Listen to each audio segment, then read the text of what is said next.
Bon, une anecdote ou deux au sujet du Rwanda. Quand je disais mon intérêt pour...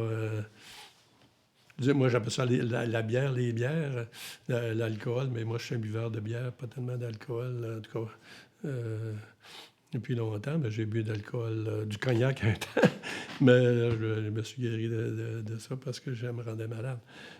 Donc, j'ai toujours un intérêt pour la bière à partir de l'alcool, puis la consommation d'alcool à partir de mon étude pour le peut-être.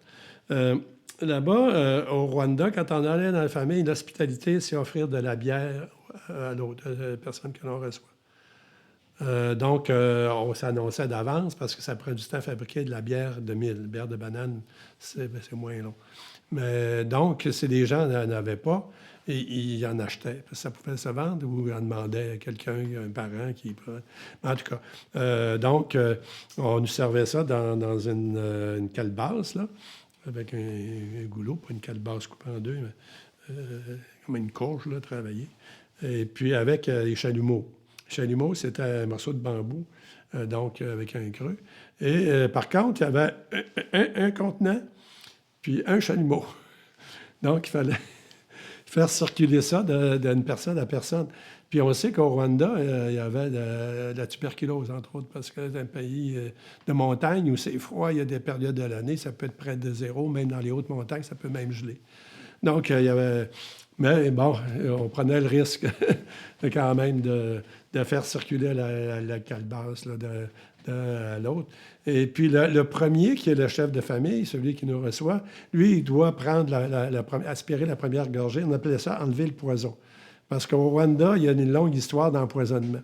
Dans les lignages royaux, dans la compétition pour quel héritier va venir au trône, souvent, il y avait une façon d'éliminer des concurrents au trône en les empoisonnant. Donc, ça pouvait se faire aussi par la bière ou d'autres boissons comme de l'eau, mais il y avait d'autres façons aussi, avec des armes et ainsi de suite, toutes sortes de façons de les éliminer, les noyer. Bon. Mais donc, il y avait cette coutume-là d'enlever le poison avant de faire circuler le pot de bière entre les personnes qui étaient les invités, les membres de la famille. Mais une autre anecdote, c'est une rencontre quand même particulière, parce que le grand savant, grand connaisseur de l'histoire du Rwanda, c'est l'abbé Kagame. Et il était donc un prêtre séculier qui avait été à l'école des missionnaires Père Blanc, et qui était lui-même d'un lignage royal et qui était un des détenteurs des connaissances historiques transmises de spécialistes en spécialistes de génération en génération. D'ailleurs, il a écrit plusieurs livres sur l'histoire du Rwanda. Il a écrit un livre qui est comme le texte un peu sacré, et lequel plusieurs ont reproché d'avoir publié ces livres-là, parce que ça reste une tradition orale, ça devrait rester. Mais lui, il disait, bon, maintenant, ça n'existe plus, là, le pouvoir royal, et tout ça s'effrite, les prérogatives, et ainsi de suite. Donc, si on veut que ça se conserve de la meilleure façon, c'est de le publier. Donc, je l'ai rencontré à quelques reprises, j'ai lu ses ouvrages. Il y avait aussi, là, lui, il travaillait dans une espèce de centre de recherche, musée. Il y avait des objets exposés là, beaucoup les objets comme la vannerie, la poterie, les objets en fer. Le Rwanda est très réputé pour la qualité de ses langues. Je vous en montrerai. Il y en a. Moi, j'ai vu un musée à Cap-Gaï, là, qui est le centre religieux du Rwanda, qui était, là, aujourd'hui, ça a dû changer, où il y avait les Pères Blancs et les Sœurs Blanches. Il y avait un musée là. J'ai vu des centaines de modèles, des modèles différents, oui, de lances, mais aussi en même temps de motifs, chacun ayant des motifs différents qui sont creusés à la main avec un objet en fer. Là. Tu prends une journée faire ces motifs-là, comme je vais vous montrer ici. Une autre anecdote aussi, c'est que quand j'étais jeune, j'étais archer, j'ai appris appris à tirer à l'arc. Moi, je suis gaucher. C'est rare parce que la plupart des gens tirent à l'arc de ce côté-là. Moi, je tire de la gauche. Et donc, au Rwanda, il y avait encore des arcs et des flèches. Je me suis acheté ça, puis je me suis pratiqué. Derrière chez nous, il y avait un arbre, puis je me pratiquais à viser l'arbre. Je les massacrais un peu, parce que les pointes, c'est des pointes de flèches. Les pointes en acier, c'est longue. J'en ai une flèche ici. Et puis les gens, ça étonnait beaucoup les gens, les passants qui passaient devant la rue, ils me voyaient me pratiquer à l'arc. Ils étaient tout ébahis. Une autre anecdote, c'est que le dimanche matin, après la messe, les pauvres, les lépreux, etc., ils venaient quêter à la face de la maison. Ils venaient s'installer à la face de la maison, puis là, il fallait leur donner un mot. Une autre anecdote, c'était le coût de la vie qui était très, très bas, mais c'était surtout le coût mensuel pour un employé. On avait 2 employés. On ne voulait pas en avoir, mais les gens nous ont dit, si tu ne veux pas être pillé la nuit, être volé, il faut que tu t'engages un gardien de nuit. Un zamou, il s'appelait. Donc, on ne savait pas trop. Là, on était à l'hôtel, puis je ne sais pas, on a fait savoir qu'on cherchait. Fait que là, il y en a différents qui sont venus, puis on en a pris un comme ça. On payait 5 piastres par mois. Gardien, 5 piastres par mois.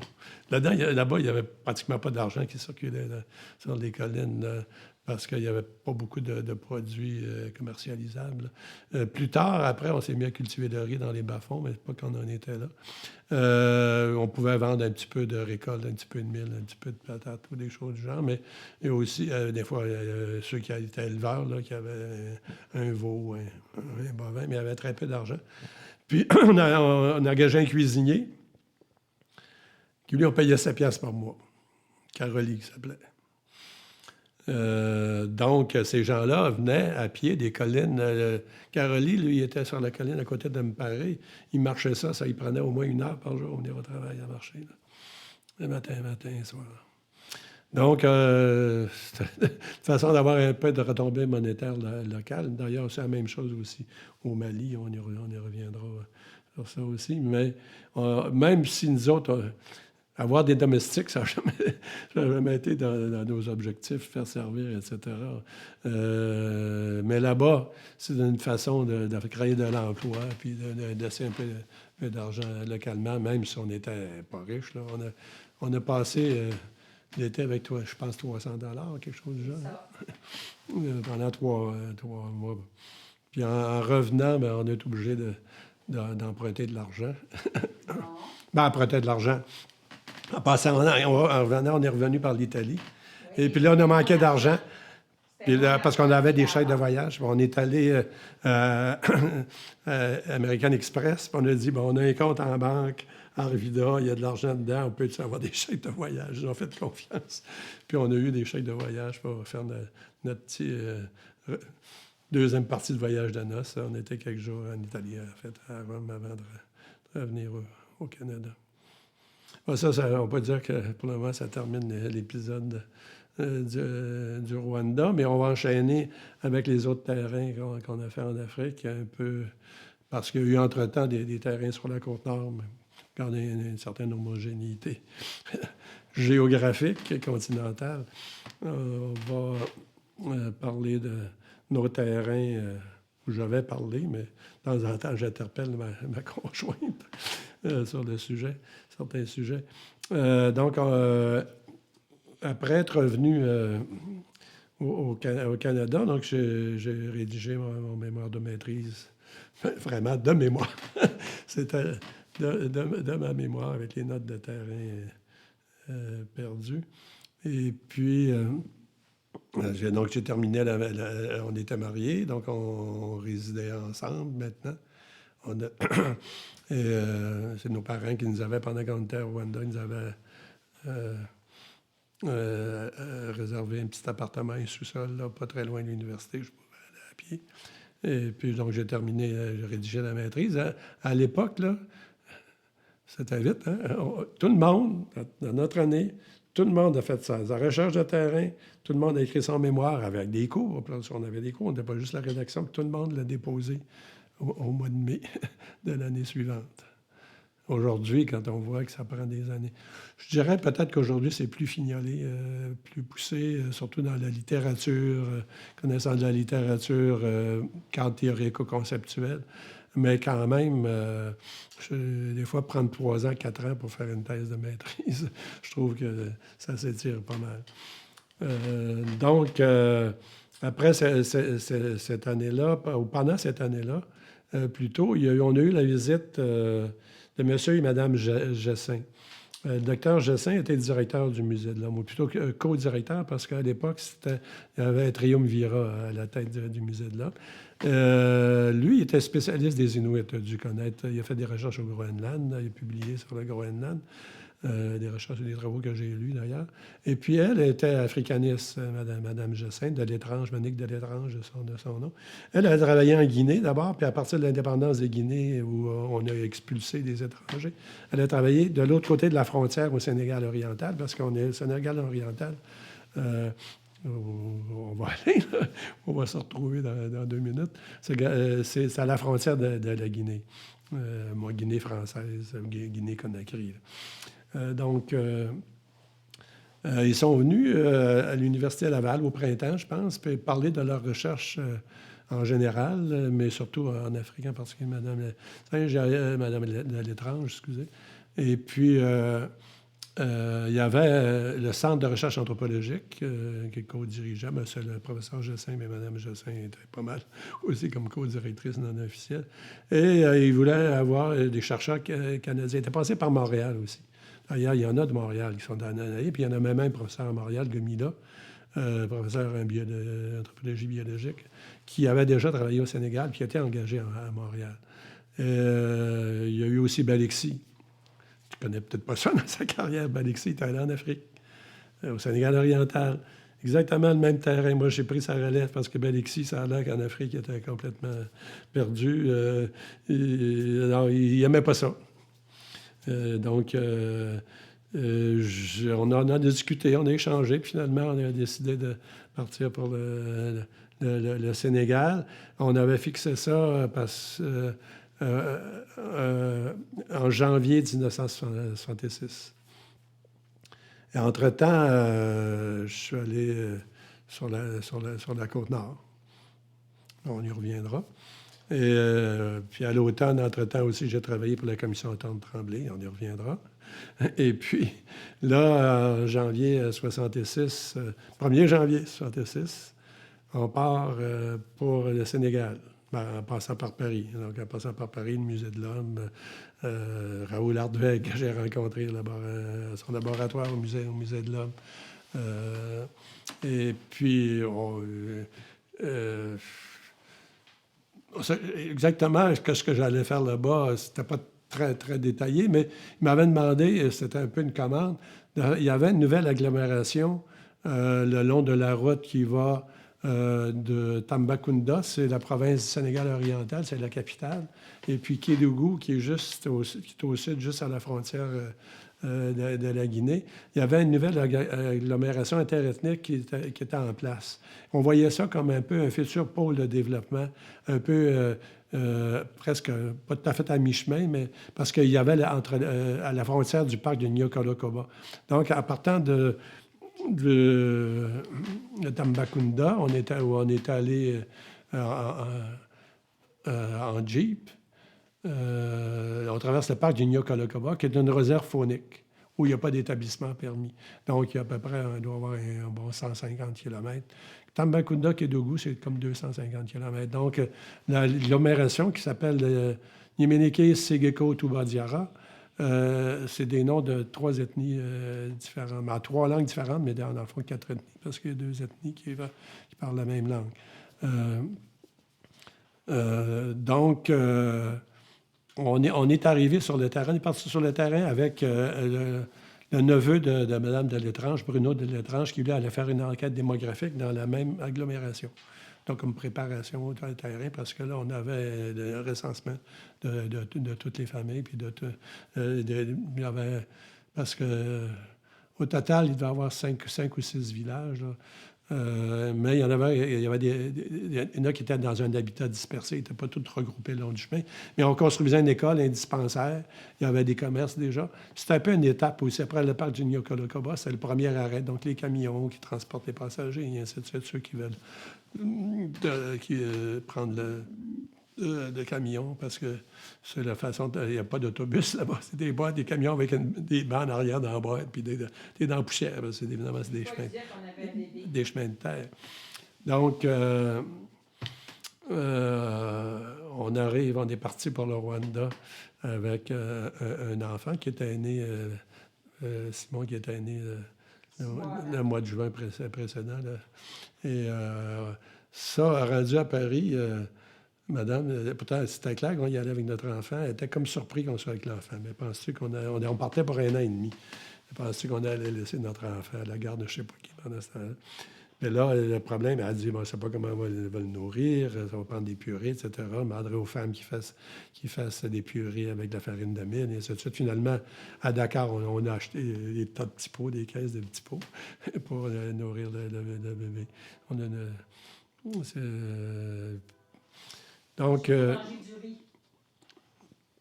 en fait, jusqu'à Tambacounda, on est allé en Jeep. Le CRA avait deux Jeeps, dont une qui était restée à Dakar. Mais rendu à Tambacounda, étant donné, on savait que le chemin était très mauvais, André a pris l'avion, elle. Puis elle a été reçue par les missionnaires là-bas. Nous autres, ça nous a pris 2 jours à traverser le parc. On aurait peut-être pu le faire dans la journée parce que la moyenne dans ces chemins-là, surtout après la saison des pluies, c'est à peu près 20 km/h. Donc, c'était une bonne journée, sinon. Mais bon, Bruno, il voulait arrêter. Il y avait quand même un campement d'étape au milieu du parc là, avec des cases en dur, c'est-à-dire en ciment ou recouvert de ciment, mais traditionnel, ronde, avec un toit en paille. On a couché là une nuit, puis c'est rendu le lendemain à Kédougou, qui est le chef-lieu, le centre administratif d'une division de la région du Sénégal oriental, qui s'appelle... le nom m'échappe. Donc, un petit village, un gros village de peut-être 1000, 2000, 3000, 3000 habitants, parce qu'il y a quelqu'un de l'Université de Montréal qui a fait une petite monographie sur le village même, Tardif, qui s'appelle. Et puis, je pense qu'il y avait 3000 habitants. Donc, un marché où on pouvait aller acheter des choses, surtout des légumes bien rares. La viande, on ne sait pas trop si elle est contaminée avec le bœuf Tania. Tu parles de Kédougou? Oui, je parle de Kédougou. Donc, on s'installe là dans le CRA, Centre de recherche anthropologique, avait une base. Là. Ça s'appelait Mission... Non. Ouais. Ben, c'est parce que j'ai une anecdote à ce sujet-là que je pourrais raconter tout de suite. Je pense que c'est peut-être mission anthropologique, mais c'est parce qu'il y avait à côté de nous autres un missionnaire, qui est un missionnaire américain, je pense adventiste du 7e jour, qui restait à côté de chez nous. Puis à un moment donné, je suis allé voir le préfet, qui était un militaire, parce qu'il y avait un camp militaire à Kédougou. C'est un ancien aménagement de HLM qui avait été aménagé en prison, transformé en prison avec un mur barbelé, mirador, avec soldats surveillants à 4 coins, parce qu'il y avait des prisonniers politiques qui étaient enfermés là, parce qu'ils avaient voulu renverser Senghor. Mamadou Dia, qui était le premier ministre, avait voulu renverser le président, mais prendre sa place. Puis c'est Dia... Senghor qui avait je ne sais pas, gardé l'armée de son côté, et puis il avait fait prisonnier les fomenteurs de la rébellion, et puis les avait envoyés dans le fin fond du Sénégal, là, loin de la ville, le plus loin de la Dakar possible, et puis avec un camp militaire qui s'était construit à côté. Donc, il y avait une base militaire, puis il y avait la prison là. Et donc, le préfet du département, c'est un département, mais le nom va peut-être me revenir, était un militaire, commandant.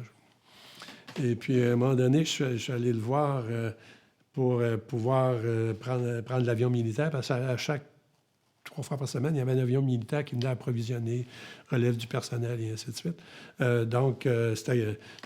puis, généralement, il retournait, il n'y avait personne. Là, fait que j'avais demandé, comme je n'avais pas d'argent, puis j'étais malade, j'ai dit, est-ce que vous pourriez m'autoriser, donner une autorisation pour prendre l'avion militaire pour aller à Dakar? Il dit, oui, ça me fait plaisir d'accommoder les missionnaires. Donc, c'est là que j'avais lu le quiproquo, parce qu'il y avait les missionnaires catholiques qui faisaient la tournée des villages. Il y avait le missionnaire d'Adventiste qui aussi essayait de s'implanter, mais il n'a pas réussi, je crois. Il voulait concurrencer les catholiques et qui faisait aussi dans les villages. Puis les missionnaires catholiques, lui, il y avait des jeeps comme le nôtre, exactement, les Hotchkiss Willis. Puis souvent, il est habillé à peu près comme nous autres, avec un chapeau de brousse, etc.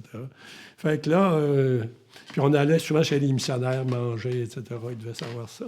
Donc, pour lui, quand on parle de vocation, c'est là l'ironie du sort, là. Sans être allé en Afrique en tant que père blanc, je suis allé en tant que missionnaire anthropologique là, en mission. Donc, mon projet de recherche, c'était mon projet de doctorat. À l'époque, on pouvait inverser ça. Parce que je me suis j'ai fait un terrain pour lequel j'ai fait un premier rapport qui a été publié dans les cahiers du CRA. Donc, c'est un volume, en fait, ça a 150 pages. Je l'ai pas trouvé, là. Je l'ai pas trouvé. Peut-être que je vais le retrouver un jour, je ne sais pas où il est. J'ai les cahiers, mais pas celui-là qui est le mien. Et donc, j'ai fait une première recherche sur l'agglomération, les relations interethniques dans ce groupe de villages-là, où on commutait, parce que la fin de semaine, on était au centre de recherche, la base, où on pouvait manger correctement, puis la semaine, on était dans les villages, où on mangeait un peu, pas nécessairement de la nourriture des villageois, mais on mangeait du riz, essentiellement du riz à la sauce tomate, du riz à la sauce arachide. Donc, ça a duré pendant une année. On devait être de 18 mois. Mais comme j'ai été malade, j'ai eu des problèmes de santé. Après 6 mois, j'avais beaucoup maigri, perdu 25 kilos. C'est là qu'on est allé quelque temps à Dakar pour me refaire une santé. On est revenu, mais après un an, le directeur a dit « Bon, ça suffit, je ne resterai pas plus longtemps. » Fait qu'on est revenu après un an, en décembre 1966. On est revenu au Québec, mais je suis retourné par la suite, là, en 68, tout seul, pendant la saison des pluies, cette fois-là.